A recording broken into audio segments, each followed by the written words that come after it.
안녕하세요. 오늘도 사연살롱을 찾아주셔서 감사합니다. 결혼을 앞두고 있는 30대 예비 신부예요.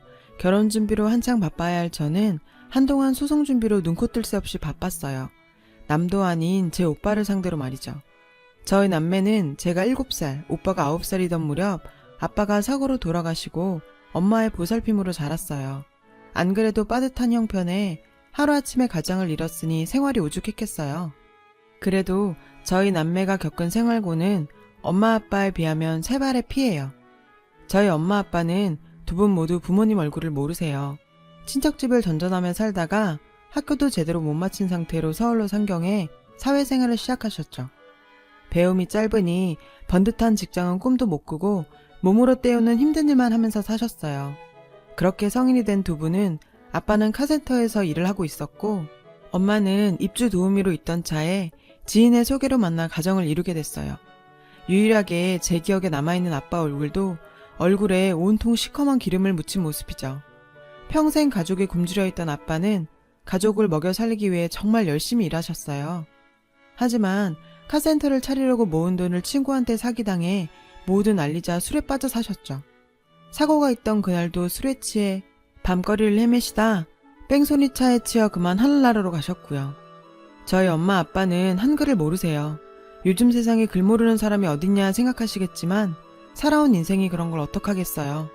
그저 이름 석자만 그림처럼 외워 쓰는 정도예요. 저도 사실 이런 걸 알게 된 건 유학을 준비하던 10년 전쯤이에요. 당시 유학 자금을 벌기 위해 정신이 없던 저는 집에다 중요한 서류를 빼놓고 오는 바람에 엄마한테 가져다 달라고 전화를 했었죠. 그런데 엄마가 화만 내시곤 바쁘다시며 못 갖다 주신다는 거예요.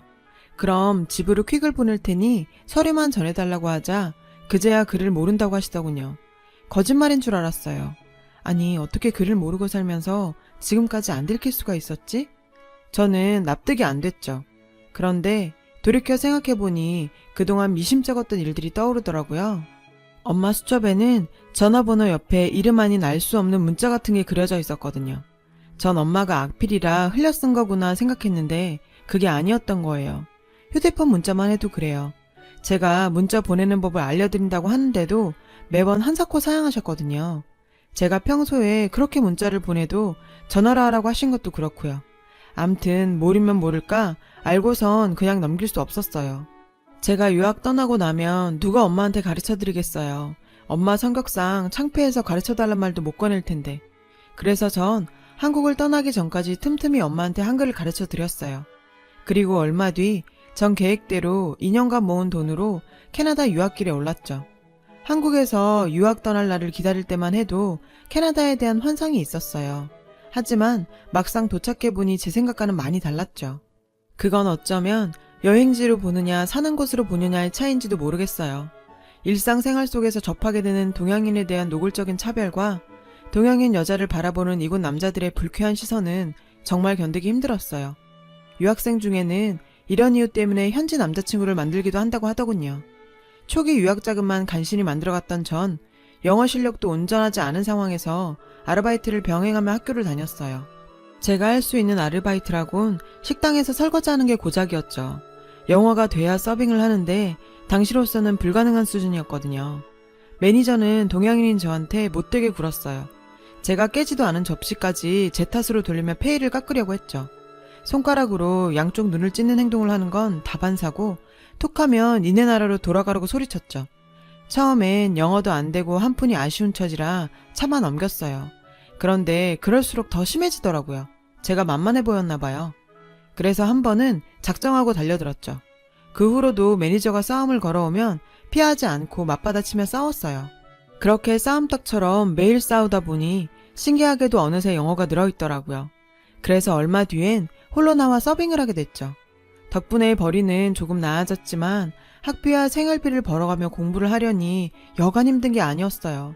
게다가 돈이 없어 제대로 챙겨 먹지 못하는 상태에서 몸은 육체노동으로 늘 지쳐있고 일과 공부 둘 다 하려니 시간이 없어서 늘 잠에 취해 있는 나날이 이어졌죠.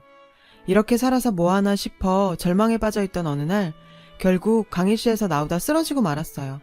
그런 절 들쳐업고 병원으로 달려가 준 사람이 지금의 제 남편이에요. 남편이 그러더라고요. 쓰러진 널 업었는데 너무 가벼워서 가여웠다고 말이에요. 영양실조에 수면 부족이었어요. 당시 저와는 안면만 있었을 뿐 아무 사이도 아니었던 남편은 그날 이후 제가 몸을 추스릴 때까지 제 곁을 지켜줬어요. 그리고 태어난 지 얼마 안 돼 동거를 시작했죠. 처음엔 전 동거를 반대했어요. 그게 그렇잖아요.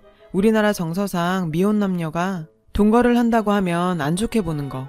하지만 남편은 완강했어요. 저를 혼자 놔두면 언제 또 쓰러질지 모른다면서 말이죠.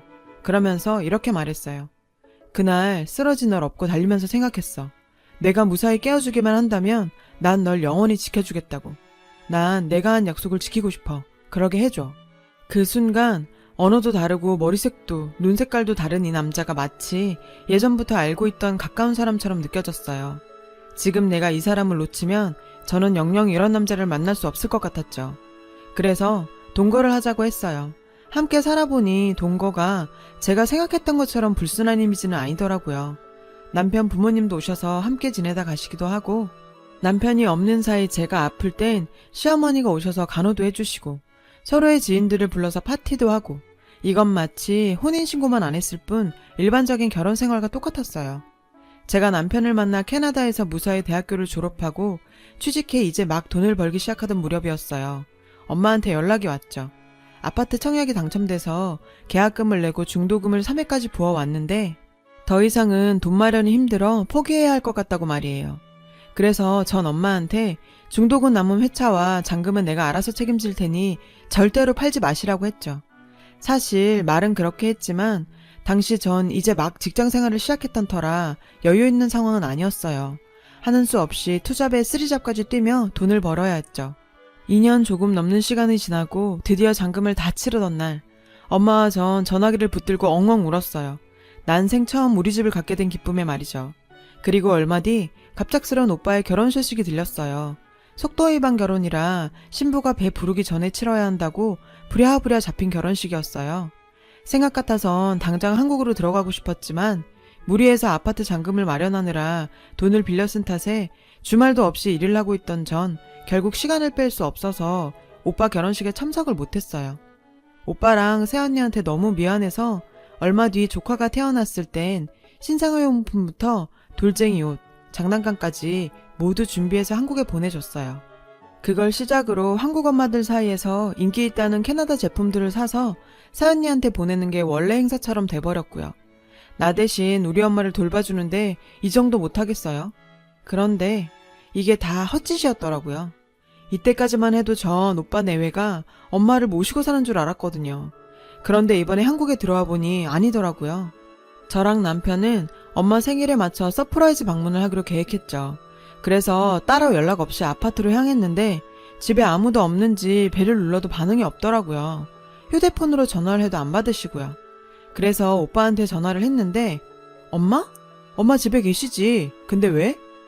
집에 없어. 나 지금 집 앞이야. 집 앞이란 말에 오빠는 엄청 놀라더라고요.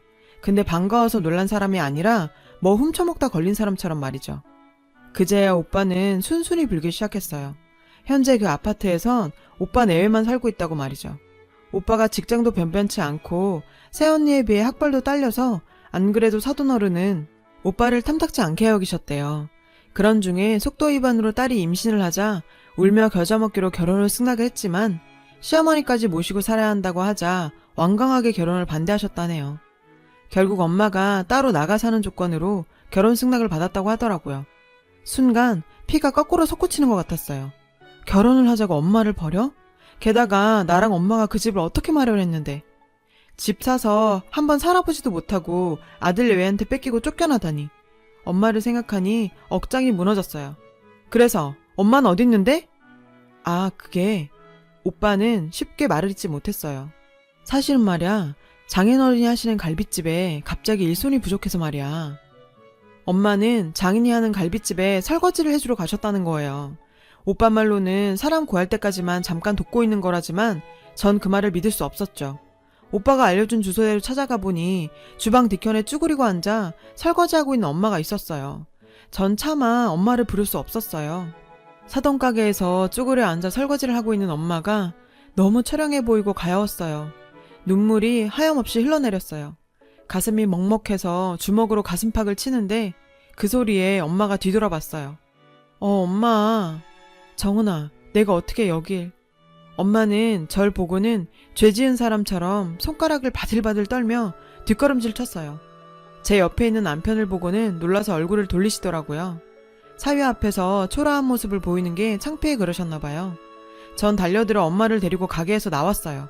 그리고 아파트로 향했어요. 그 사이 오빠와 새언니가 집에 와 있더군요. 전 오빠한테 어떻게 된 건지 자초지종을 물었어요. 오빠는 주저리 상황을 설명했고 엄마는 중간에 끼어들어 오빠가 그런 게 아니라 엄마 자신이 그렇게 하자고 한 거라며 오빠를 감싸고 들었죠. 아무리 자식이라지만 그땐 엄마가 좀 미웠어요. 안 그래도 이 상황에 피가 솟는데 새언니 반응이 시큰둥한 거예요. 이봐요 아가씨, 나 좀 어이없을라 그래요. 10년 동안 콧배기도 안 보이다가 갑자기 쳐들어와선 뭐 하는 짓이에요? 그리고 우리 아빠 가게에 갔으면 최소한 인사는 하고 왔어야 되는 거 아니에요? 더군다나 아무리 화가 나도 그렇지 남의 영업집에서 바쁜 점심시간에 사람을 빼가면 어떡해요?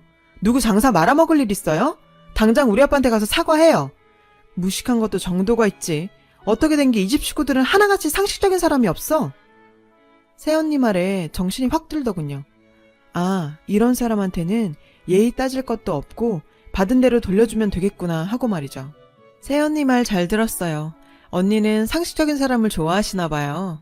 그럼 언니 말대로 상식적으로 대해드릴게요. 언니 우리 오빠한테 겁탈당했어요? 아니죠? 합의하에 열이 가진 거죠? 그럼 속도 위반이 오빠 탓만은 아니네요. 그리고 언닌 결혼할 때 혼수 뭐 해왔어요? 집안에 있는 가전기구며 소파, 침대까지 언니가 해온 거 아니죠? 우리 엄마가 해준 거죠. 더 정확히 말하자면 내가 뼈 빠지게 벌어서 붙여준 돈으로 산 거죠. 알죠? 이상하네요. 상식적인 걸 좋아하는 언니가 어째 행동은 그렇게 몰상식하게 했대요. 그리고 툭하면 기우는 결혼이네 학벌이 어떻고 집안이 어떻고 하는데 막말로 가문 좋고 학벌 좋고 직업 변변한 사람이 왜 언니 같은 사람이랑 결혼하겠어요? 언니가 직업이 있어요? 능력이 있어요? 하다못해 인성이라도 좋으면 말도 안 해. 자기 자신은 쥐뿔도 아니면서 공들여갖고 남의 인생에 무임승차 할 생각 하지 마세요. 참 이런 일 있었다고 이혼한다 어쩐다 네가 손해보는 소리 하지 말아요. 내가 보기에 언니랑 오빤 천생연분이거든요. 능력은 없는 게 욕심은 많아서 남의 걸로 배 채우고도 고마운 줄 모르는 파렴치한. 이 기집애가 말이면 다야? 네가 외국 나가서 공부 좀 했다고 오빠 얘기를 우습게 하는 모양인데 까불지 마 이 기집애야. 왜? 쪽팔리긴 하니? 그럼 그딴 짓은 하지 말았어야지. 결혼은 둘이 했는데 왜 내가 니들 때문에 혼자 독박을 써야 되는데 왜 엄마가 니들 때문에 그런 더러운 꼴을 당해야 되는데 그러고도 네가 인간이라고 할 수 있니? 지금까지 엄마한테 뭐 해준 게 있다고 엄마를 이렇게 부려쳐먹어. 능력이 없으면 없는 대로 살아. 남이 피땀 빼다가 먹고 살 생각하지 말고. 아 참, 사돈 어르신을 보니 언니 같은 인간이 어떻게 나왔나 단번에 알겠더라. 어떻게 돼먹은 사람이 사돈을 데려다가 자기 가게에서 설거지를 시켜? 돈은 주고 부린 거 맞아요? 아니죠? 저요, 노동청에 신고할 거예요. 사대보험 없이 무임으로 사람 부렸지? 아까 보니 설거지하는 곳 위생상태도 엉망이던데 손님들 식중독 걸리기 전에 내가 신고해야겠네. 사돈어른께 전화하세요. 지금 당장 와서 우리 엄마한테 사과하시라고. 안 그러면 바로 노동청에 신고한다고. 알았어요? 엄마 아가씨 그건 너무 막무가내 아닌가요? 어떻게 우리 아빠 보고 그런 걸 시켜요? 그럼 새언니는 어떻게 우리 엄마한테 그런 걸 시켰어요? 당신 부모는 귀하고 남의 부모는 안 귀하죠?